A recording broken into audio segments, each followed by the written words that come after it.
Assalamu alaikum viewers. Today I'm outside a spiritual home and the Mecca of cricket, the Lord's cricket ground in uh, Westminster Borough, London.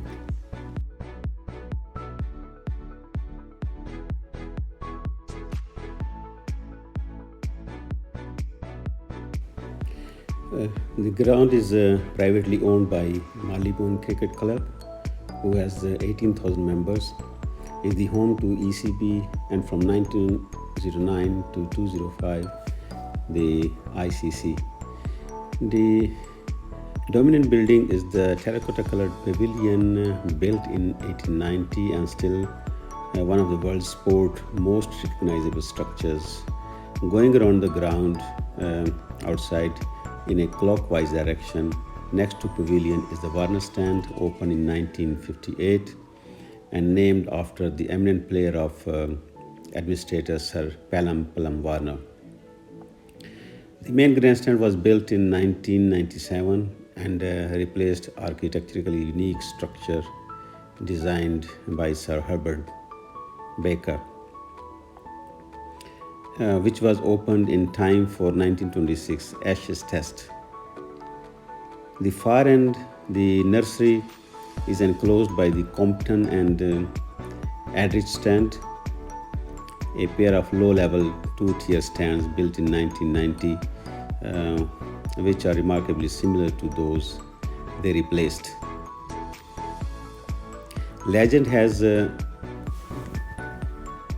that Gabi Allen, MCC long-time self-appointed guardian, steadfastly refused to allow any larger structure as it would have blocked the view of the nursery and the tree-lined park on the other side of the Wellington Road.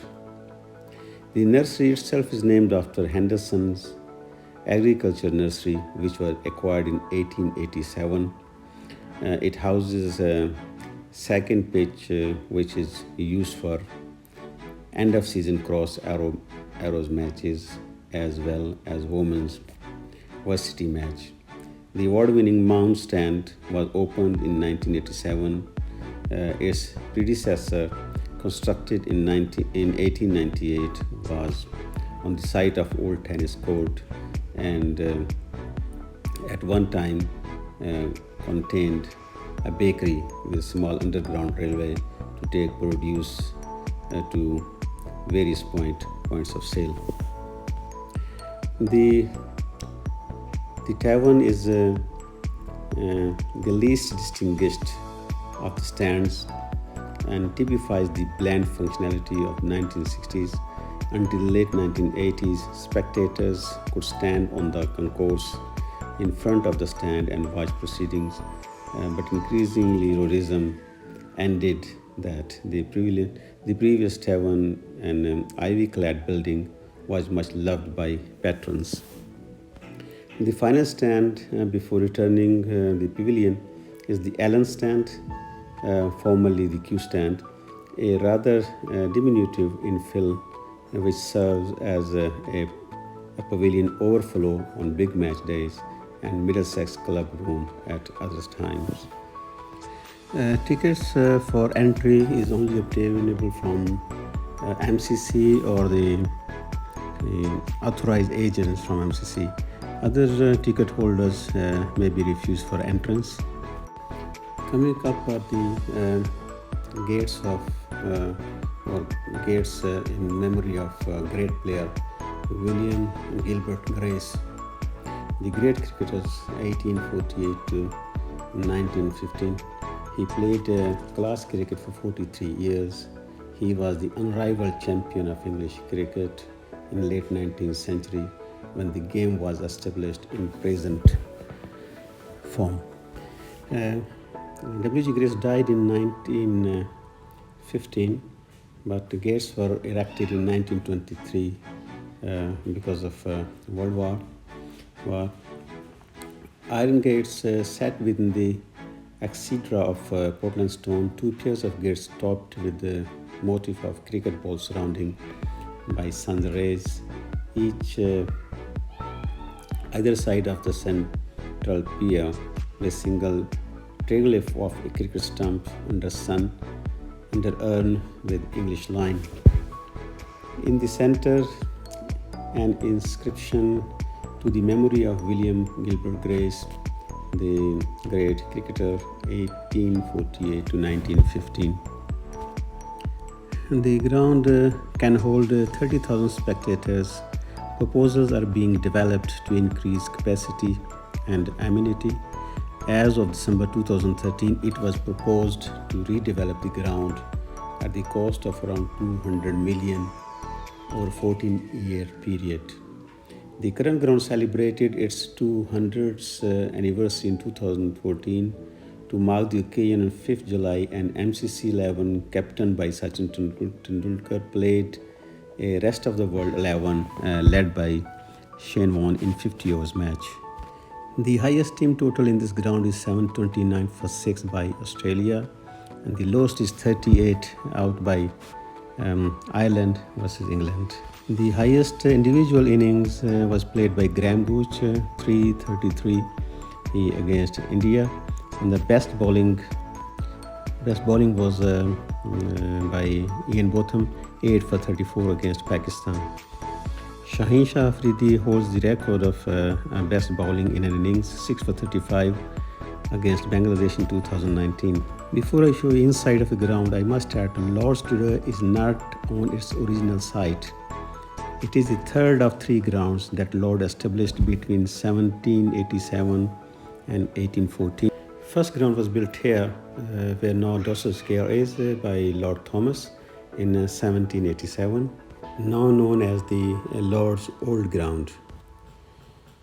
Acting on behalf of members of the White Conduit Club and backed against any losses by George Finch, 9th Earl of Winchelsea, and Colonel Charles Lennox, Thomas Lord opened his first ground in May 1787 on the site where Dorset Square now stands, on land leased from the Portman estate.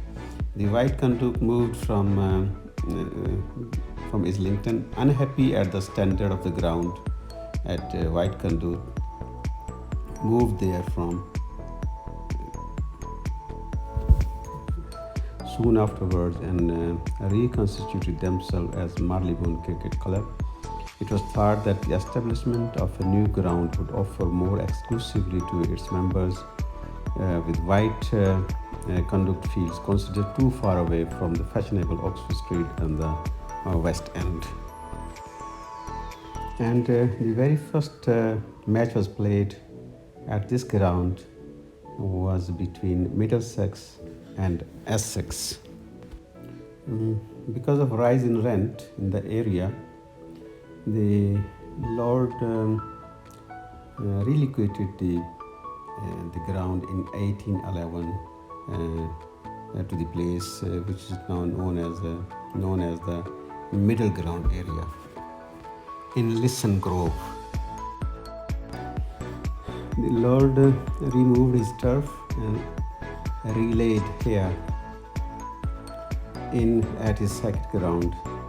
This was short-lived as well because it lay on the route decided by Parliament for the Regent Canal, in addition to the ground being unpopular with patrons.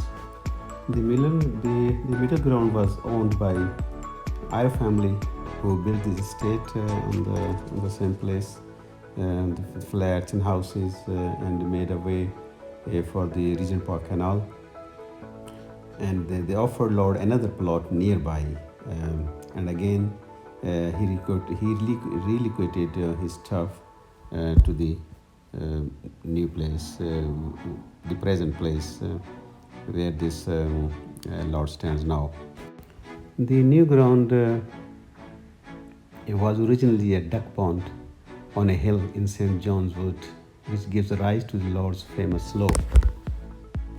The new ground was opened in 1814 season with the MCC playing Hertfordshire in the first match on the ground on 22nd June 1814.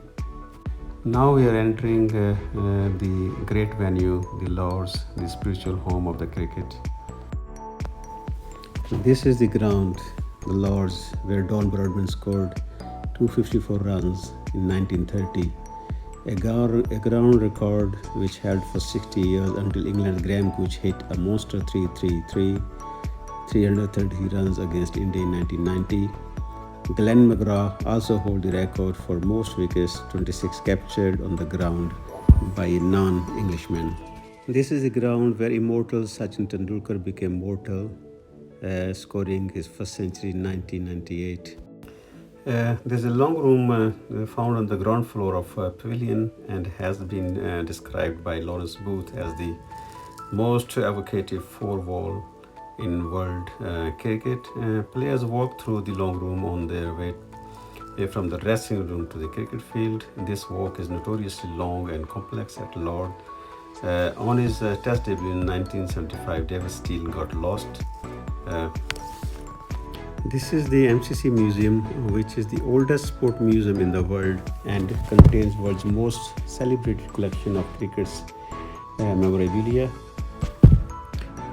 which contains cricket kits used by Victor Trumper, Jack Hobbs, Don Bradman, Shane Watson, and also others. Many items related to the career of W.G. Grace. And curiosities such as the stuffed sparrow that was bowled out by Jahangir Khan's ball in 1936. The most expensive item in the museum is the Ashes urn. This tiny and fragile object was insured for £6 million. This is the original World Cup lifted by West Indies and India. Ashes urn always stays at Lord's, apart from once in 2006 and 2007 to Australia. This is the original World Cup. All other World Cups placed at different places are the replica. This is the only original cup available, which is placed at Lord's Museum. Coming up is the bell, which is rung to signify the imminent start of play, which is about 5 minutes before the game starts.